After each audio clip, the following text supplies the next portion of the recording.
Antes de você se apresentar, primeiro eu vou agradecer pelo convite. Obrigado por ter participado. Tem muitas dessas ligas, eram ligas de pediatria, e as sugestões do tema partiram dele também. Eu lembro que eu te mostrei alguns temas, a gente discutiu isso.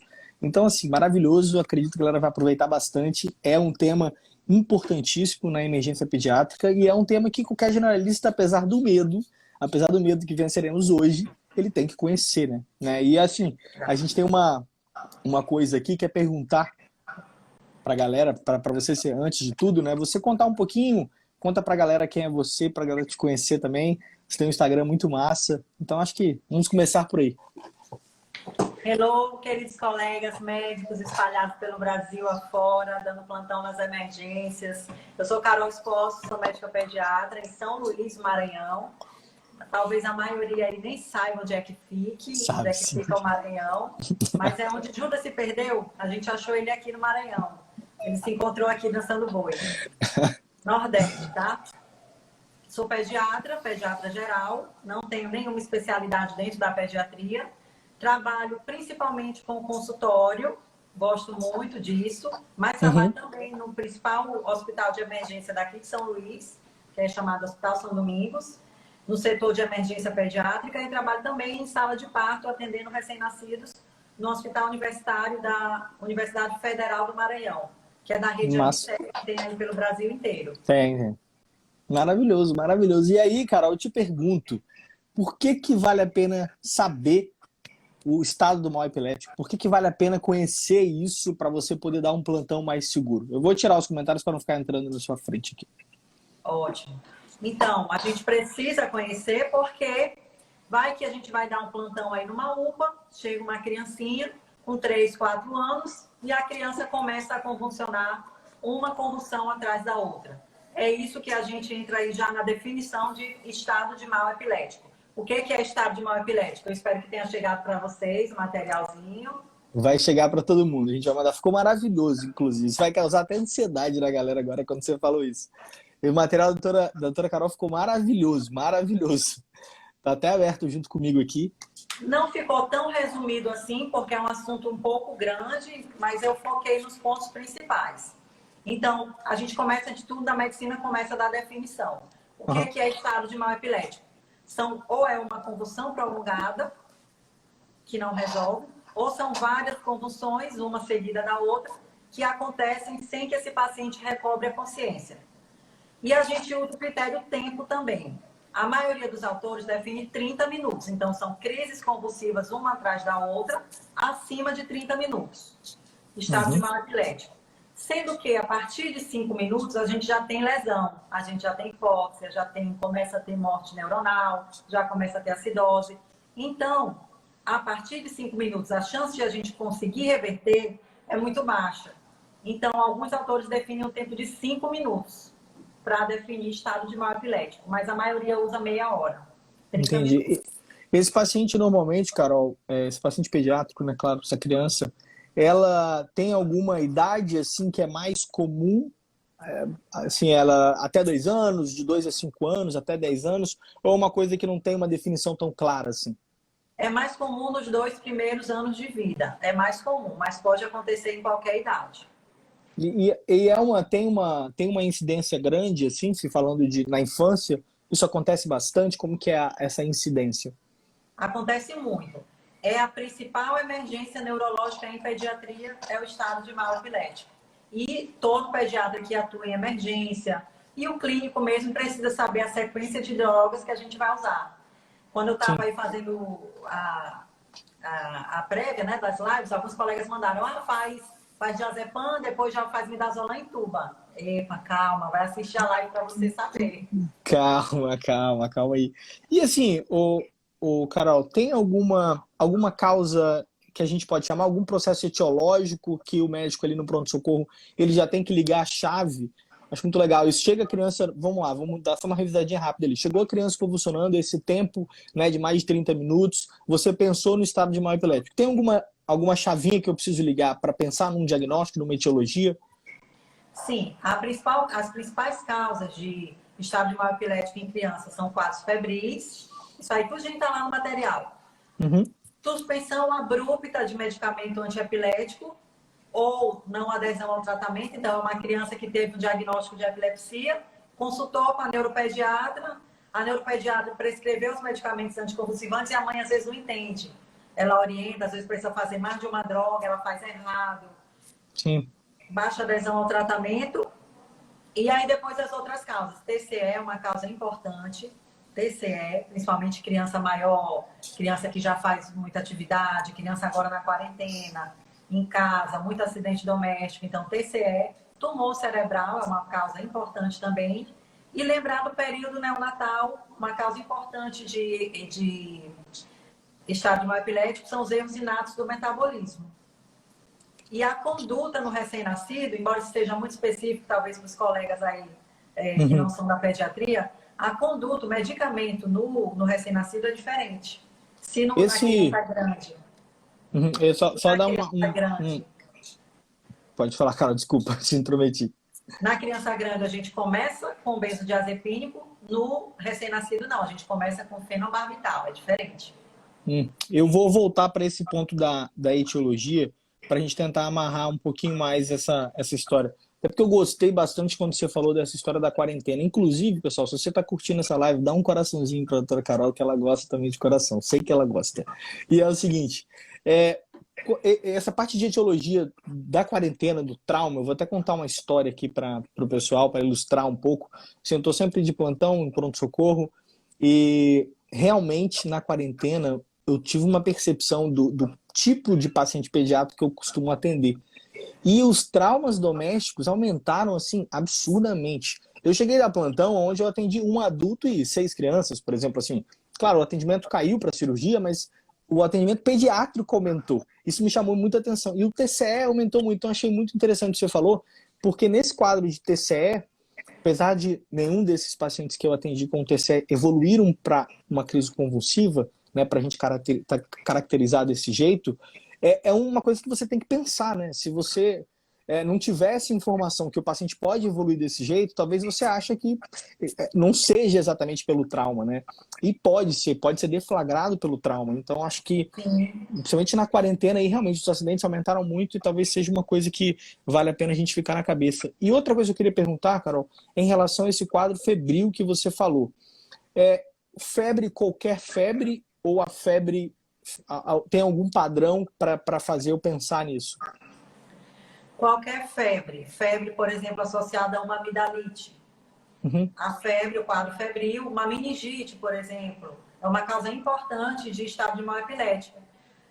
O que pode acontecer? Chega uma criancinha com 2 anos que já chega na emergência com um quadro de convulsão febril. Ele está com a convulsão, está convulsionando e está com febre no momento. A gente pode pensar que é uma convulsão febril isolada, mas a gente vai atrás da anamnese, do exame físico e dos sinais do exame físico que vão me sugerir uma infecção do sistema nervoso central. Então, a gente vai ver que essa convulsão geralmente não vai ser uma convulsão isolada, ele pode entrar em estado de mal epilético. E aí pode estar associado à meningite. Vírus do herpes também, infecção por herpes, também encefalite viral é uma causa importante de estado de mal epilético em pediatria. As causas febris aí, em geral, poderiam evoluir para um estado de mal epilético, né? Mas vamos lá, e se esse paciente chegou, então, vamos dizer, essa criança chegou num estado de mal epilético, o que o generalista precisa saber? O que o cara lá no pronto-socorro, o que o cara acabou de formar, deu aquele, vou chamar até de azar, porque não é fácil lidar com uma criancinha, um paciente pediátrico, imagina convulsionando. Como que eu consigo organizar isso em passos, talvez uma coisa que fique mais fácil para a galera conseguir compreender? Perfeito. Então, primeira coisa, a criança chegou convulsionando, lembrar das medidas iniciais do atendimento. Local seguro, de preferência uma maca com laterais, para que não tenha o risco de queda. Proteger vias aéreas, se precisar colocar uma cânula de Guedel. Material para aspiração, porque lembra que lá durante a crise o paciente apresenta cialorreia, então ali ele pode ter pneumonia, pode broncoaspirar, excesso de secreção. Então, as medidas iniciais que a gente faz para as outras emergências em pediatria. Proteção de via aérea. Tá, feito isso, eu vou para uma anamnese resumida, lógico. Vou avaliar se já é um paciente que tem diagnóstico com epilepsia. Então, uma mãe de um paciente epilético, ela já chega dizendo, não, doutor, ele usa isso, isso, isso. Aí a gente vai atrás. Fez as medicações hoje? Não, esqueci. Daí a gente já pode achar a causa. Buscar outros sinais na história que me sugiram infecção. Tem febre? Não tem febre? Pupila, bora ver pupila. Pensando em tumor cerebral, se tem alteração de pupila. Pesquisar a rigidez de nuca. A anamnese e o exame físico que valem para as outras medidas. Uhum. Aí, a partir daí, eu tenho que ser rápido para conduzir essa minha crise, porque um dos fatores associados ao prognóstico é o tempo de tratamento da crise. Uma crise que tem mais de 5 minutos, ela tem uma grande chance de já evoluir para sequelas, para morte neuronal, para acidose, enfim. Então, anamnese rápida, exame físico, tentando buscar o diagnóstico. E aí, vou partir para o meu medicamento. Certo? Então, que é um dos fatores que influencia no prognóstico. Então, primeira escolha. O paciente ele vai chegar na emergência, lógico que ele vai chegar sem acesso. E, às vezes, ele está convulsionando, fica muito difícil de conseguir o acesso. Então, o que, que a gente vai fazer? IM. IM, qual? Você deu a dica, né? Você quer que eu abra os comentários para ver se a galera tá ativa comigo aqui? Vou abrir os comentários, vamos deixar a galera participar também, porque eu tô com a colinha aqui também, né? Aí fica fácil para mim, né? Fica mais fácil para mim. Vamos ver. E aí, pessoal, qual paciente chegou? A criança chegou na emergência, está convulsionando, eu identifiquei que é uma criança epilética, a mãe esqueceu de dar, já estão respondendo ali, estão no rumo. A mãe esqueceu de dar o medicamento anticonvulsivante e ele começou a convulsionar. Uhum. Então, qual a primeira escolha se esse paciente está sem acesso venoso? O que, que a gente pode fazer? Falaram ali midazolam. A galera tá puxando midazolam. Certo. Eu vou enquadrar em benzodiazepínicos, né? Vou enquadrar. A gente tem duas opções disponíveis. Midazolam e diazepam. O diazepam a gente pode fazer EV e via retal. O diazepam. O midazolam a gente pode fazer EV, intramuscular, intranasal. Tem várias opções para ele, o midazolam. Tá? Então, e se por acaso conseguiu pegar o acesso muito rápido, que é muito difícil, a gente vai fazer diazepam EV. Tá me ouvindo? Então, tô te ouvindo. Conseguiu pegar o acesso rapidão, então a gente pode fazer o diazepam EV. Certo? Mais Sim. Então, assim, ele seria como primeiro passo aí, né? Conter a crise, obviamente, esses estados de precaução, como a gente revisando aqui, e eu vou indicar um benzodiazepínico. No caso aqui, se eu não tenho acesso, eu opto pela via muscular, via intramuscular, correto? Isso. Pode fazer o diazepam midazolam intramuscular. Certo? Dose por peso ou alguma dose padrão, Carol? Tem a dose, tá lá no materialzinho deles. Tá, mas aí uma dose por peso, né? Diazepam retal, 0,5 mg por quilo. Midazolam oral, 0,5 mg por quilo. Nasal, 0,2 mg por quilo. E intramuscular, 0,2 mg por quilo. Perfeito. EV, o que a gente tem que saber? Eu não sei se adulto dilui diazepam, mas não devemos diluir o diazepam EV, tá? Faz em bolos e lava depois o escalpo. O acesso. Certo? Não fazer diazepam IM, a absorção não se sabe. Então, o efeito a gente também não sabe se vai haver. Essa é uma boa diferença aí, um bom ponto para a gente lembrar do adulto, né?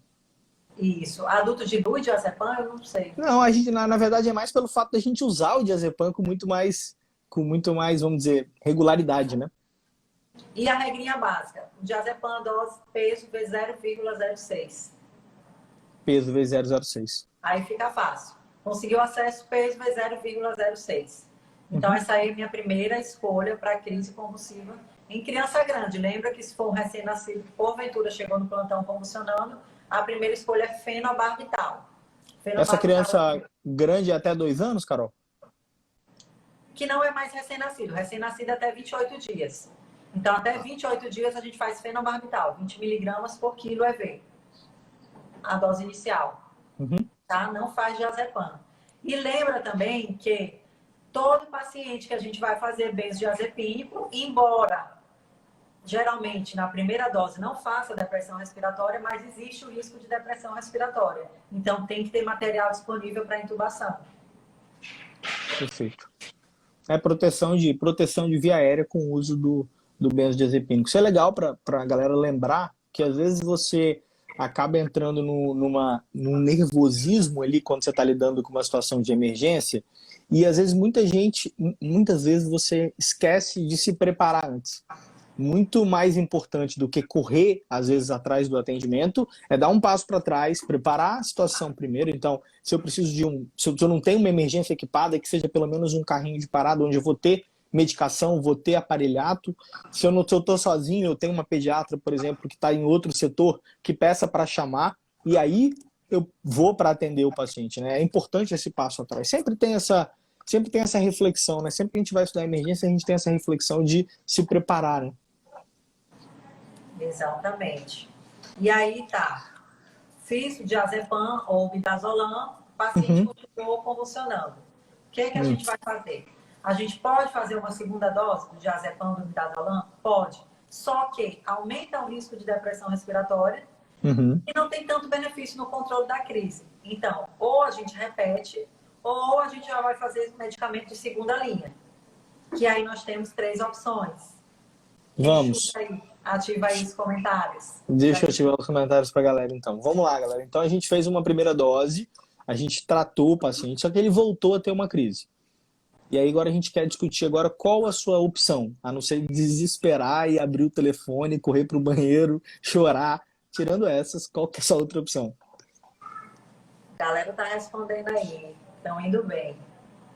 Então, olha só. Quando eu era residente, não existia superioridade entre fazer fenitoína e fazer fenobarbital. Os estudos não mostravam nenhuma diferença de benefício entre a minha escolha de qualquer um dos dois. Ou eu podia fazer fenobarbital ou eu podia fazer fenitoína. Agora, pós-residência 2020, o que a gente sabe é que a fenitoína tem maior benefício após o benzodiazepínico do que o fenobarbital. Por quê? Porque o fenobarbital ele age no mesmo receptor do benzodiazepínico, que é o receptor GABA, que é inibitório das crises convulsivas. Então, pode fazer fenobarbital? Pode, só que o benefício é menor. Então, faz fenitoína. Fez benzodiazepínico, continua convulsionando, faz fenitoína. Dose de 15 a 20 miligramas por quilo. Legal, porque a gente tem essa... achei legal, Carol, você ter falado isso aí, porque aproxima ao tratamento adulto, né? Então, toda vez que a gente, pelo menos, vou te falar que eu acho mais fácil aprender quando a gente consegue associar as coisas. Então, se eu estudo convulsão no adulto e se eu idantalizo o paciente com fenitoína e eu posso fazer isso na pediatria, me faz mais fácil essa associação, né? Exato. Claro que com acordo de doses, obviamente, né? Aí lembrar que a fenitoína a gente sempre dilui bem. Tem a regrinha lá para diluição, só que na prática, tá lá na emergência, ninguém vai estar calculando diluição. Então vamos supor que eu vou fazer uma dose de 1 ml. Aí dilui para 30 de soro fisiológico, 50 ml, faz EV bem lento, mais ou menos em 10 minutos. Entendi. O que pode ser feito eu estou fazendo a fenitoína e ele convulsionou de novo. Aí eu posso repetir o benzodiazepínico. No momento, naquele momento da infusão, no tempo de você preparar às vezes, né? Exatamente. Aí é que a gente acaba fazendo uma segunda dose do benzodiazepínico.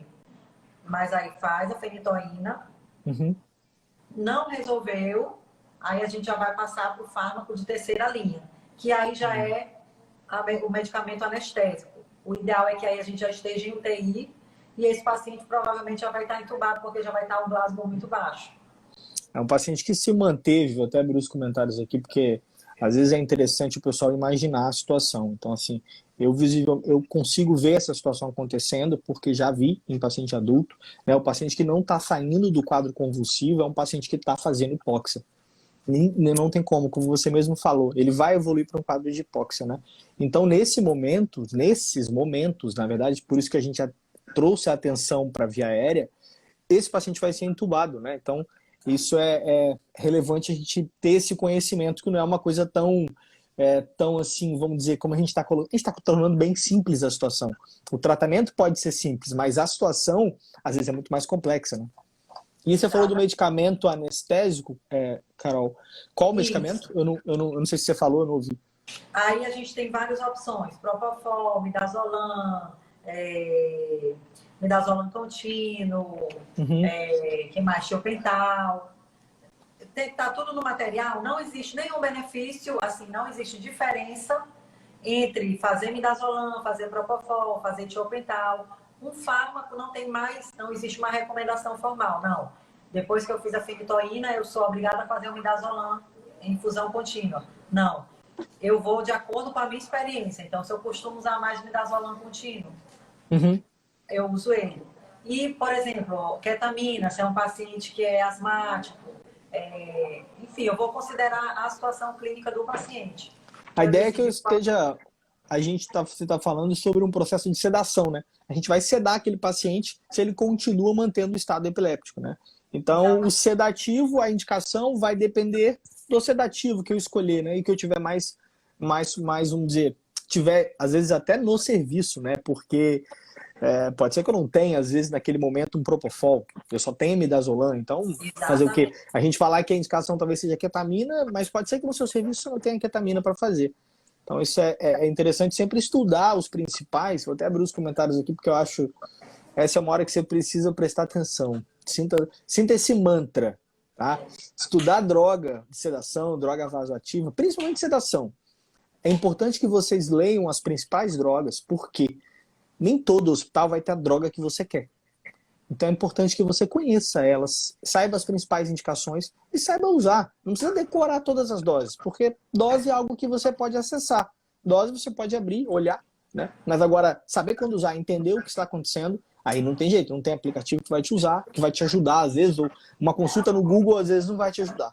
É importante ter esse entendimento, né, Carol? Exatamente. E droga, dose de droga, até a gente mesmo, às vezes, pesca. Tipo, eu estou pescando aqui. Mas claro, com certeza. Eu vi que você colocou algumas outras coisas aqui que eu achei interessante, Carol, que é o seguinte. Vamos lá, vamos melhorar essa situação. Nosso paciente melhorou, né, na nossa primeira dose. Eu tenho o paciente mais controlado. O que eu preciso pedir para esse paciente? Tem alguma investigação laboratorial que eu vi que você colocou aqui que eu achei interessante? Tem sim. Então, a gente vai... uma vez que ele já entrou no estado de mal epilético, a gente vai coletar exames procurando a etiologia. Então, hemograma, PCR, se é uma crise prolongada, TGO, TGP. Aí vou ver se eu estiver suspeitando de meningite, tomografia, lipo. Lógico que lipo não vai dar para coletar no paciente que está convulsionando. Não vai nem conseguir posicionar ele. Então, lipo também. Exame de neuroimagem, a gente dá prioridade para tomografia. Ele vai fazer ressonância no meio de uma emergência. E a tomografia em criança também, a gente usa muito para excluir hipertensão intracraniana. Vamos supor que é um tumor causando a epilepsia, causando o estado de mal epilético. Então, a tomografia consegue diagnosticar. TCE também. Sim. Síndrome do bebê sacudido, um bebê que fica com a babá e de repente começa a convulsionar do nada, sem uma explicação. Então, faz a tomografia que vai mostrar o exato. Perfeito. Carol, olha, eu achei maravilhoso, acredito que a galera tenha achado também. Eu tenho um monte de pergunta aqui, Carol, mas eu acho que vai ser legal, talvez, que o pessoal vá lá no seu Instagram, conhecer seu Instagram também. E às vezes, quem quiser continuar fazendo essas perguntas, que faça para você. Não sei se vai ser possível você responder algumas delas. Eles podiam mandar aí, né, as perguntinhas. Você quer responder algumas aqui? Tem um monte. Tem, dá para responder. Beleza. Vou colocar aqui uma aqui. Legal. Acho que ele está aqui. Olha, essa primeira aqui, ó. Vamos botar 3 perguntinhas aqui, ó. Como eu sei que um bebê de até 6 meses, acho que ele quis dizer está no mal epilético e não convulsivo, né?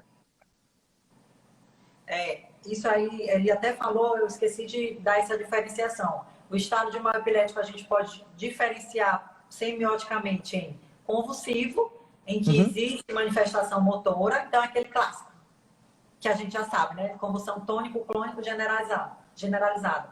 E não convulsivo, é aquele que não tem manifestação motora, ou tem manifestação motora mínima. E aí, em bebês pequenos, principalmente recém-nascidos, às vezes ele está convulsionando e a gente não consegue nem identificar, que é um negócio muito sutil. É o bracinho mexendo, ou então é o olho piscando. Se é um pediatra assim, muito recente, que ainda não tem feeling, ainda não tem tanta mão, nem consegue identificar que aquilo ali é uma convulsão. E criança também pode fazer crise tipo ausência, que aí mesmo que fica mais difícil de a gente conseguir. Então aí é exame físico e a mãe acaba que a gente Ajuda consegue. na história, né? Com certeza. Ah, legal. Essa foi uma boa. Deixa eu puxar uma outra aqui, ó. Olha aqui, essa aqui é legal também. Eu queria ter feito essa pergunta também. É EG, né? É O EG é necessário? necessário. Quando a gente já começa a droga, o anestésico, que é o terceiro passo lá, o fim da linha, aquele que a gente já não conseguiu controlar, teve que entrar com o medicamento anestésico, ele já tem que estar com EG. Até para a gente dizer que ele já controlou o estado de mal epilético, ele tem que ter padrão de surto-supressão no EEG. Então, ele tem que ter um EEG me mostrando que não tem mais atividade epilética. Ah, sim, legal. Eu vou puxar mais uma pergunta. Tem muita. Sempre quando a gente começa a responder perguntas, aparecem cada vez mais, né? Segmento no estado pós-ictal. Aqui, essa aqui a gente chegou até a conversar, mas talvez seja interessante, Carol. Como deve ser feito o segmento no paciente pós-ictal? Mantém algum anticonvulsivante? Mantém. Aí, esse paciente, vamos supor que a gente chegou lá no fim da linha, ele já está na UTI. Então, a gente vai ver o eletro dele e aí ele vai ser avaliado pelo neuropediatra. Aí não vai ficar só o intensivista cuidando desse paciente. Aí a gente já precisa da avaliação do especialista.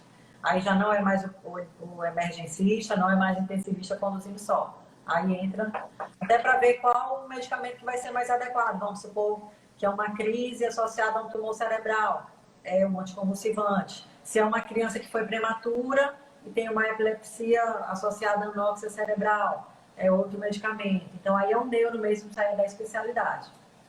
Tá, legal. Tem algumas outras perguntas aqui, um pouco. A gente falou essa aqui de fenitoína, né? Fenitoína para maiores de 28 dias e diazepam para os recém-nascidos. Na verdade, eu acho que ficou confuso. É fenobarbital para recém-nascido. Até 28 dias, primeira escolha, crise convulsiva, fenobarbital.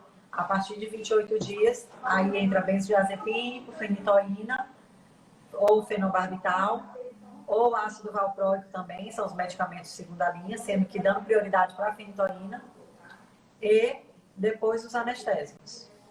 Sim, perfeito. Deixa eu ver alguma outra aqui. Essa aqui é legal, você comentou, eu também fiquei nessa dúvida. Como faria o diazepam retal? Qual técnica? Então, a dose 0,5 mg por quilo, prepara sem diluir e injeta com uma sondinha, sonda de aspiração, sonda orogástrica, e injeta. Perfeito. Simples. Maravilhoso, maravilhoso. Olha, realmente foi um prazer, Carol. Muito boa. Para mim ficou muito simples. Eu acredito que para a galera tenha ficado muito simples. Todo mundo que está aqui, a doutora Carol fez um material perfeito aqui, com referência, com artigo no final, para quem quiser continuar lendo. Tá bem, bem simples, bem claro.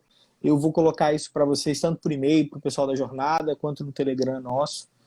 E, assim, ao meu ver, eu gostei bastante, Carol. Obrigado, de verdade. Foi muito bom. Eu agradeço, Romulo, pela oportunidade mais uma vez. Me sigam também, que eu faço muita live com meus bebês. E aí, os colegas que vão seguir pela pediatria. Mamãe de plantão. Eu gosto disso aí. Isso aí é o que eu gosto de fazer. Que massa, Carolzinha. Obrigadão. Foi um prazer. Espero uma próxima oportunidade para a gente poder bater outro papo. Ótimo, um beijo. Tá bom? Beijo.